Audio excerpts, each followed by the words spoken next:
2022 में ही तो ये एतराफ़ हुआ। मैं यही तो अर्ज़ कर रहा हूँ कि एक तो एतराफ़ हुआ outgoing chief of army staff की तरफ से 2022 में, जिस वक़्त वो अलविदाई खिताब कर रहे थे, तो उसमें उन्होंने एतराफ़ किया इस बात का। ये वो इल्ज़ाम है जो उनके ऊपर लगता तो रहा, हम भी लगाते रहे, मीडिया के अंदर भी दबे-दबे अल्फ़ाज़ में ये बात कही जाती रही, लेकिन आज तक किसी चीफ ऑफ आर्मी स्टाफ ने इस अंदाज़ में इसका एतराफ़ नहीं किया था जो उन्होंने एतराफ़ किया अपने खिताब में। और फिर सिर्फ उन्होंने ही एतराफ़ नहीं किया, हमारे साबिक वज़ीर आज़म ने भी बड़े खुले दिल से एतराफ़ात किए और अभी भी करते चले जा रहे हैं कि वो तो कुछ भी नहीं थे, कोई भी चीज़ उनके हाथ में नहीं थी, नैब भी उनके पास नहीं थी, अकाउंटेबिलिटी भी वो नहीं कर सकते थे, कानून साज़ी भी वो नहीं कर सकते थे, उनके तो हाथ बंधे हुए थे। लेकिन ये उन्होंने उस वक़्त के सब कुछ होने दिया, उस वक़्त की बात तारीफ़ करते रहे, लेकिन उन्होंने बाद में एतराफ़ किया। तो ये जो एतराफ़ात हैं, ये गैर मामूली हैं। होता तो वही रहा है जो आपने कहा है 70 साल से, लेकिन एतराफ़ात 70 साल में नहीं हुए। ये एतराफ़ 2022 के ही हिस्से में ये डूबियस ऑनर आना था कि ये एतराफ़ इस साल में हुआ। बिलाल साहब, हम सेम पेज, हाइब्रिड रिजीम, मिसाली ताल्लुकात जैसी कॉनोटेशन सुनते रहे। ज़्यादा कसूरवार कौन रहा? एस्टैब्लिशमेंट, यानी 70 बरसों में तो पॉलिटिकल रोल प्ले करते रहे, इंटरवेंशन होती रही, लेकिन इसमें ज़्यादा कसूर किसका दिखाई देता है आपको, एस्टैब्लिशमेंट का या फिर उस वक्त की हुकूमत का? मैं बगैर बहुत ज़्यादा सोचे हुए आपको कहूँगा कि इसमें एस्टैब्लिशमेंट का कसूर ज़्यादा है, क्योंकि एस्टैब्लिशमेंट ताकतवर अंसर है स्टेट का। जिसके पास ताकत ज़्यादा होती है उसकी ज़िम्मेदारी भी ज़्यादा होती है, और उसकी ज़िम्मेदारी थी कि वो आइन के अंदर रहते हुए अपनी ज़िम्मेदारियाँ अदा करते। और अब अगर अवाम के अंदर, बिल्कुल सही कहा साबिक चीफ ऑफ आर्मी स्टाफ ने, कि अगर अवाम के अंदर अब उनकी इज़्ज़त नहीं रही और उसके बारे में इस तरह की बातें शकूक व शुबहात की जाती हैं, तो उसकी वजह यही थी कि वह 70 साल से काम कर रहे थे। तो उसकी ज़िम्मेदारी मैं समझता हूँ इस्टेब्लिशमेंट पे ज़्यादा आयद होती है। ऑफ कोर्स पॉलिटिशियन भी इसके ज़िम्मेदार हैं।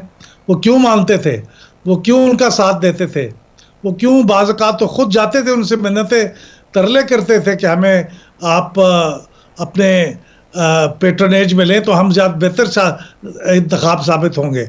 लेकिन बहरहाल वो फिर भी एक चूँकि वीकर पार्टी थे, उतनी ताकतवर पार्टी नहीं थे, फैसला करने का इख्तियार तो ताकतवर लोगों के पास था। नहीं, बावजूद इसके अहमद बिलाल साहब, हमने इमरान खान साहब को ये भी कहते हुए सुना, बतौर वजीर आज़म वो ये कहते थे कि मैं बैसाखियों पर नहीं आया, मैं किसी सहारे या इस्टेब्लिशमेंट के कांधों पर बैठ के नहीं आया, बल्कि मैं वो वाहिद वजीर आज़म हूँ जो अपने बलबूते पर या अवाम की ताकत से आया है। और फिर ये भी कहते थे कि अगर मुझसे कोई मेरा इस्तीफ़ा मांगेगा या मुझे स्टेप डाउन करने को कहेगा तो उससे पहले मैं उससे उसका रेजिग्नेशन मांग लूँगा। और फिर ये बताने की कोशिश की जाती थी कि जितने ताकतवर वज़ीर आज़म मुल्क की सियासी तारीख में वो हैं, शायद इससे पहले कोई इतना ताकतवर वज़ीर आज़म नहीं आया है।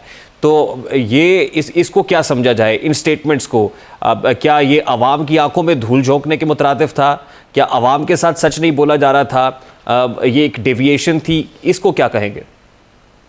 मैं यही कहूँगा जो आप कह रहे हैं, कि ये अवाम को की आंखों में धूल झोंकी जा रही थी, ये बताने के लिए कि मैं कितना ताकतवर हूँ और कितना बाइख्तियार हूँ, और लोगों के साथ अपनी साख को बरकरार रखने के लिए। कई और लोग भी कहते रहे हैं माजी में, अपनी कुर्सी को बहुत मजबूत कहते रहे हैं, अपने आप को बहुत ताकतवर बयान करते रहे हैं कि मैं ना डिक्टेशन लूँगा ना मैं इस्तीफ़ा दूँगा। ये माजी में भी कहते रहे हैं। वो भी, उनकी भी कोशिश ये थी कि अपने आप को ये साबित करें अवाम के सामने कि वो कितने बाइख्तियार हैं। लेकिन हकीकत ये है कि जब उन्होंने भी ये बातें कही थी तो वो भी इख्तियार नहीं रखते थे, और इमरान खान साहब भी इख्तियार नहीं रखते थे। ये अब बातें इतनी खुल के सामने आ चुकी हैं कि अब बहुत थोड़ा तबका ऐसा है जो इन बातों में आएगा और जो बेवकूफ़ बनेगा, वरना ये बात बड़ी वाज़ेह हो चुकी है। अब तो हमें कोशिश ये करनी चाहिए कि हम माजी की इन बातों से निकल के आगे की तरफ बढ़ें और को हालात को बेहतर करने की सही करें, बजाय इसके कि हम माजी की जो गलतियाँ हैं उनकी जस्टिफिकेशन को तलाश करने की कोशिश करें। हमने ये देखा कि जिस वक्त ये कांधा छिना या वो बैसाखियाँ छिन गई तो इमरान खान साहब की गवर्नमेंट धड़ाम से नीचे गिर गई।